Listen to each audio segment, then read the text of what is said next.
Being the frontline worker of this pandemic it was very scary at the beginning.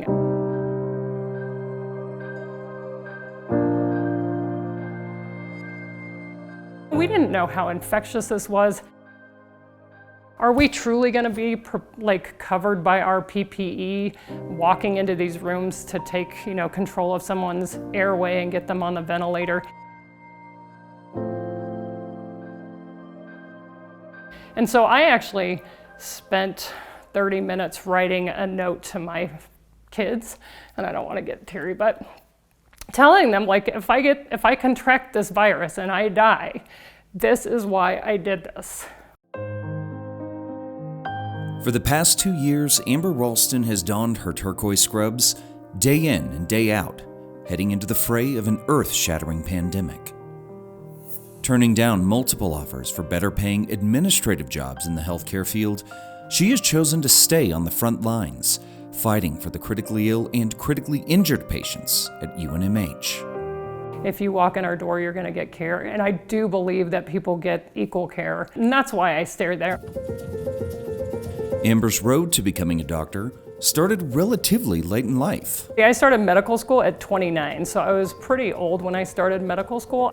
A graduate of Del Norte High School, Amber set off on the road to clinical psychology in college, but as she dove deeper into her studies, she found her way into the medical profession. There's enough psychiatry in emergency medicine and critical care that I really figured out that I like taking care of critically injured, ill patients.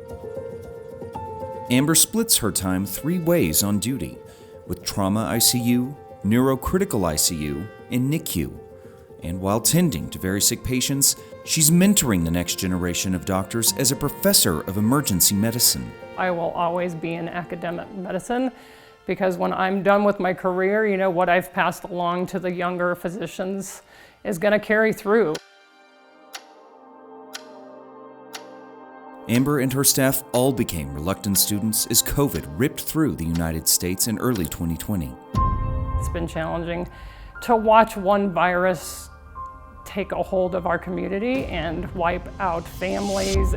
During the first wave of COVID, faculty and staff all had to assume various roles to get the hospital through the pandemic.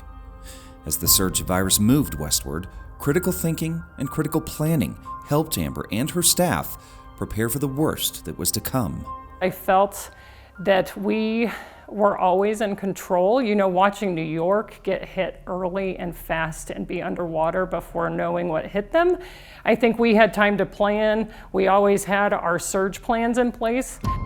People came together and did everything they could do to try to get us through the pandemic.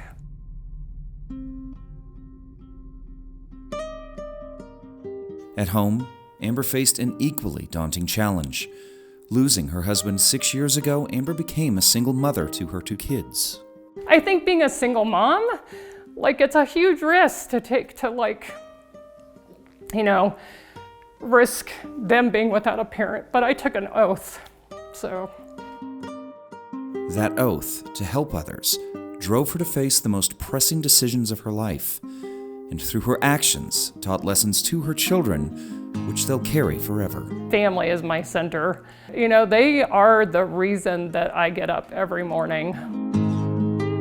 Hers is a career and a purpose driven by passion. Another lesson she hopes to impart to her children and to those touched by her acts of service and kindness. Find what you love. Work will not feel like work if you're doing what you love. If it's teaching, if it's being a lawyer, just find something. Don't chase the money. Find your passion and do what you want to do.